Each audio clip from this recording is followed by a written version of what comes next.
जय हिंद। नमस्कार साथियों, कैसे हैं आप सभी लोग। उम्मीद करते हैं कि आप सभी लोग अच्छे होंगे और आप सभी लोग की तैयारी जो है साथियों बिल्कुल ही अच्छी तरीके से चल रही होगी। तो साथियों, आज की इस क्लास में हम सभी लोग जो है हरियाणा HT एग्जाम 2026 के लिए जो है टॉप ऐसे इंपोर्टेड और चुनिंदे प्रश्नों को देखेंगे जो कि साथियों आपके 4 और 5 जुलाई के एग्जाम के लिए काफी ही इंपोर्टेंट है। तो आप इस क्लास को बिल्कुल अच्छी तरीके से लास्ट तक देखिएगा और इस क्लास में दिए जाने वाले इन सभी क्वेश्चनों को आप अच्छी तरीके से जरूर याद कर लीजिएगा, जिससे कि आप जो अपने एग्जाम में सभी क्वेश्चन को आसानी तरीके से बना पाएंगे। तो चलिए क्लास को स्टार्ट करते हैं। उनसे पहले यदि आप इस चैनल पे पहली बार जुड़े हैं तो आप जो इस चैनल को सब्सक्राइब कर लीजिए और सब्सक्राइब करके ऑल नोटिफिकेशन को भी ऑल पे दबा के जुड़ जाइए, जिससे कि जब भी कोई नई क्लास हो सबसे पहले क्लास का नोटिफिकेशन आपके पास पहुंच सके। तो चैनल को सब्सक्राइब कर लीजिए, साथ ही साथ क्लास को भी एक बार लाइक जरूर कर लीजिएगा। तो चलिए क्लास को स्टार्ट करते हैं और देखिएगा क्वेश्चन क्या है।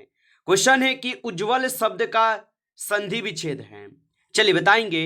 ये सभी क्वेश्चन काफी इंपोर्टेंट और चुनिंदे क्वेश्चन हैं जो कि आपके एग्जाम में 100% आपको ये सभी क्वेश्चन पूछे ही जाएंगे और बताएंगे कि उज्ज्वल शब्द का सही संधि विच्छेद क्या होगा।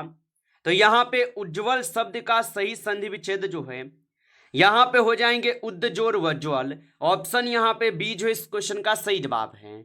चलिए अगला प्रश्न यहाँ पे देखेंगे कि अभिनव शब्द का सही अर्थ क्या है। चलिए बताएंगे आप कि अभिनव शब्द का सही अर्थ क्या है।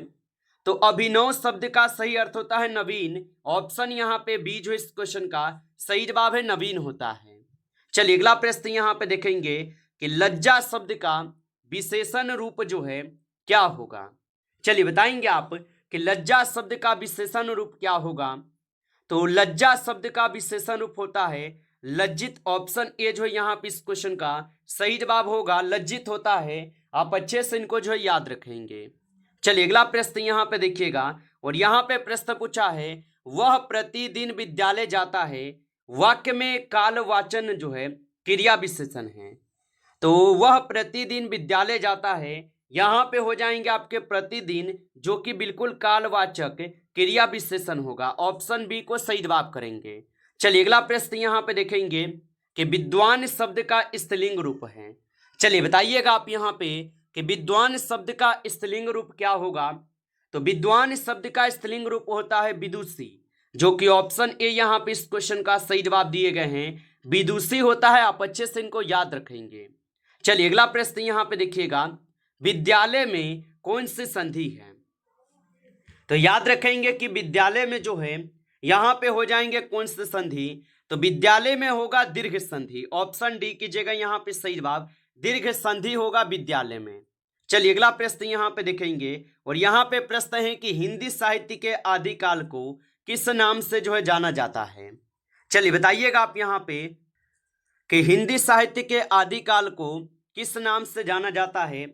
तो इन्हें जानते हैं वीर गाथा के नाम से, जो कि ऑप्शन ए यहाँ पे इस क्वेश्चन का सही जवाब है, वीर गाथा काल के नाम से जानते हैं।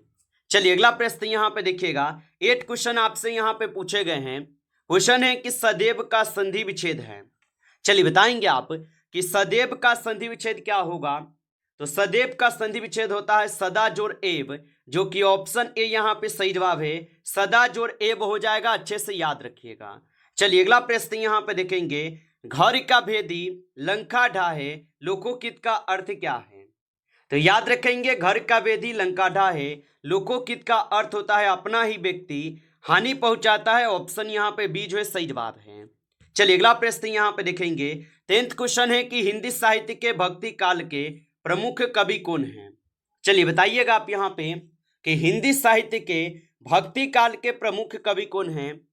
तो हिंदी साहित्य के भक्ति काल के प्रमुख कवि जो है यहाँ पे तुलसीदास होगा। ऑप्शन बी को सही जवाब करेंगे, तुलसीदास होगा। चलिए अगला प्रश्न यहाँ पे देखेंगे और यहाँ पे प्रश्न आपसे पूछे गए हैं। प्रश्न क्या है कि अनुशासन शब्द में उपसर्ग है।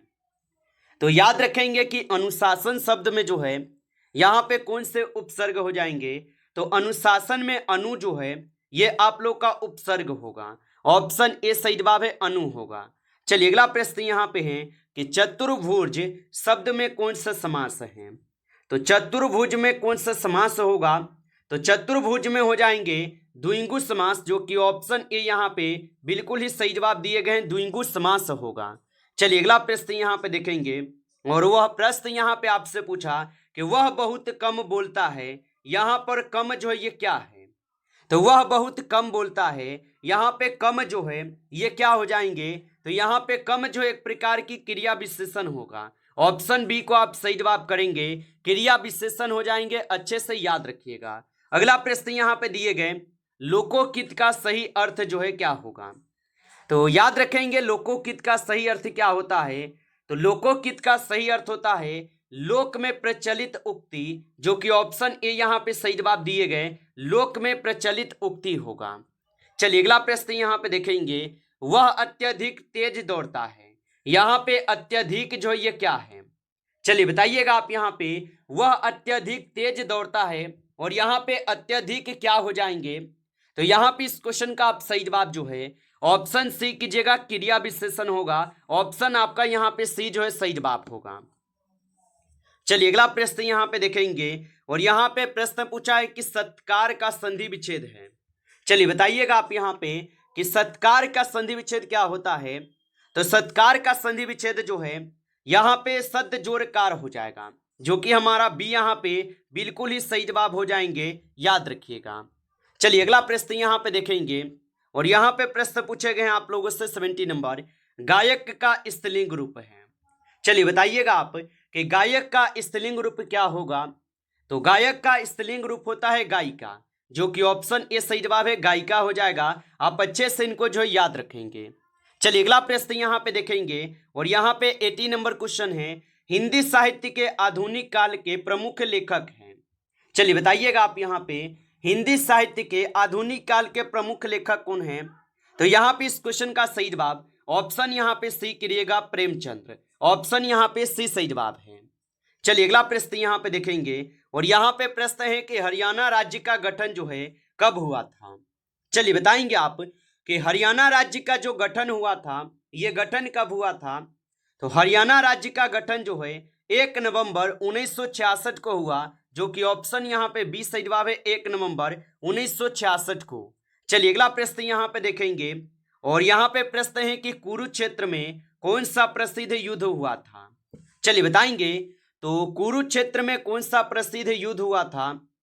तो याद रखेंगे कुरुक्षेत्र में हुए थे महाभारत का युद्ध। ऑप्शन यहाँ पे बी जो है सही जवाब है, महाभारत का युद्ध होगा। चलिए अगला प्रश्न यहाँ पे देखेंगे, और यहाँ पे प्रश्न है कि सूरज कुंड मेला हरियाणा के किस जिले में लगता है। चलिए बताएंगे आप यहाँ पे कि सूरज कुंड मेला हरियाणा के किस जिले में लगता है। तो सूरज कुंड मेला जो है ये हरियाणा के फरीदाबाद में लगता है। ऑप्शन यहाँ पे बी सही जवाब है, फरीदाबाद में होगा। चलिए अगला प्रश्न यहाँ पे देखेंगे, 22 नंबर क्वेश्चन है, पानीपत की किस उद्योग के लिए प्रसिद्ध है। तो पानीपत किस उद्योग के लिए प्रसिद्ध होगा। तो याद रखेंगे पानीपत जो है ये वस्त्र उद्योग के लिए प्रसिद्ध हो जाएगा। ऑप्शन यहाँ पे बी सही जवाब है, वस्त्र उद्योग के लिए हुआ है। चलिए अगला प्रश्न यहाँ पे देखेंगे कि गीता जयंती महोत्सव किस राज्य में आयोजित जो है किया जाता है। तो गीता जयंती महोत्सव किस राज्य में आयोजित किए जाते हैं।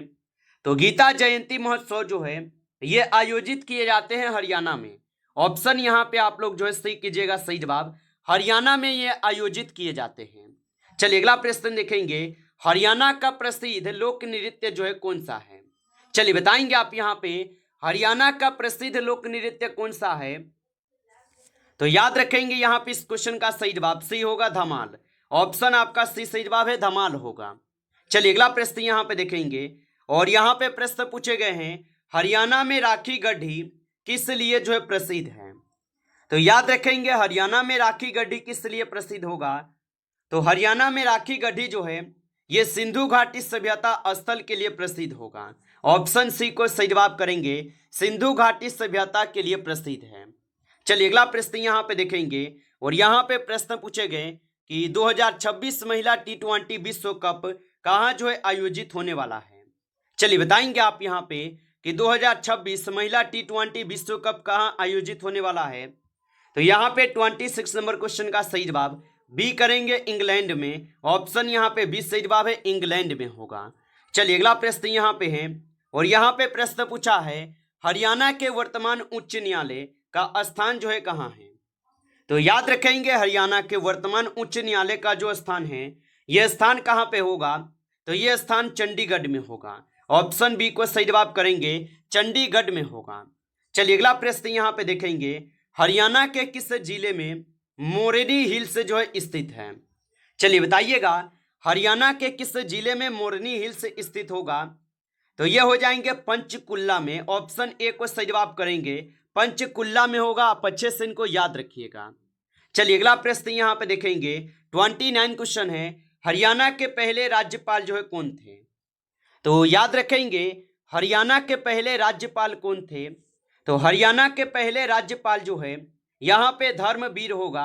ऑप्शन बी को सही जवाब करेंगे, धर्मवीर हो जाएगा। चलिए अगला प्रश्न यहाँ पे देखेंगे, क्वेश्चन पूछे गए हैं, भारत जापान वार्षिक शिखर सम्मेलन का कौन सा संस्करण 2026 में आयोजित होगा। तो याद रखेंगे भारत जापान वार्षिक शिखर सम्मेलन 2026 का यहाँ पे कौन आयोजित होगा। तो ये आयोजित होने वाले हैं आपके 16वां। ऑप्शन सी कीजिएगा, 16वां होने वाले हैं। चलिए अगला प्रश्न यहाँ पे देखेंगे कि हरियाणा दिवस जो है ये कब मनाया जाता है। चलिए बताइएगा आप यहाँ पे कि हरियाणा दिवस जो है कब मनाए जाते हैं। तो ये मनाए जाते हैं आपके कब, तो 1 नवंबर को हरियाणा दिवस मनाए जाते हैं। ऑप्शन ए सही जवाब है। चलिए अगला प्रश्न यहाँ पे देखेंगे, हरियाणा में सुल्तानपुर राष्ट्रीय उद्यान जो है कहाँ स्थित है। तो याद रखेंगे हरियाणा में सुल्तानपुर राष्ट्रीय उद्यान कहाँ स्थित है। तो ये स्थित हो जाएंगे गुरुग्राम में। ऑप्शन बी सही जवाब है, गुरुग्राम में होगा। चलिए अगला प्रश्न यहाँ पे देखेंगे, और यहाँ पे प्रश्न पूछे गए, हरियाणा में चौधरी चरण सिंह कृषि विश्वविद्यालय जो है कहाँ स्थित है। तो हरियाणा में चौधरी चरण सिंह कृषि विश्वविद्यालय कहाँ स्थित है। तो ये स्थित हो जाएंगे हिसार में। ऑप्शन बी कीजिएगा सही जवाब, ये हिसार में स्थित है। आप अच्छे से इनको याद रखेंगे। चलिए अगला प्रश्न यहाँ पे देखेंगे कि 2026 में भारत यूके व्यापार समझौते के लागू होने की तिथि क्या जो है निर्धारित की गई। तो 2026 में भारत यूके व्यापार समझौते के लागू होने की तिथि क्या निर्धारित की गई। तो यह तिथि निर्धारित किए गए 15 जुलाई। ऑप्शन यहाँ पे 20 सही जवाब है, 15 जुलाई होगा। चलिए अगला प्रश्न यहाँ पे देखेंगे कि जून 2026 में भारत ने किस देश के साथ सेमीकंडक्टर सहयोग बढ़ाने की यहाँ पे घोषणा जो है की है। तो जून 2026 में भारत ने किस देश के साथ सेमीकंडक्टर सहयोग बढ़ाने की घोषणा की। तो यहाँ पे इस क्वेश्चन का सही जवाब बी हो जाएगा, जापान। ऑप्शन आपका बी जो है सही जवाब है, जापान होगा। नमस्कार साथियों, इस क्लास में जो है आपके टॉप 35 क्वेश्चन थे जो काफी इंपॉर्टेंट क्वेश्चन थे। साथियों यदि आपको क्लास अच्छा लगा हो तो क्लास को लाइक करेंगे। नए जुड़े हैं आप इस चैनल पे तो चैनल को भी आप सब्सक्राइब करके ऑल नोटिफिकेशन को भी ऑल पे दबा के जुड़ जाइए, जिससे कि जब भी कोई नई क्लास हो सबसे पहले क्लास का नोटिफिकेशन जो है आपके पास पहुंच सके। तो आप इस चैनल को सब्सक्राइब कर लीजिएगा। चलिए फिर मिलते हैं आपसे नेक्स्ट टॉपिक के साथ नेक्स्ट क्लास में। तब तक के लिए जय हिंद, जय भारत।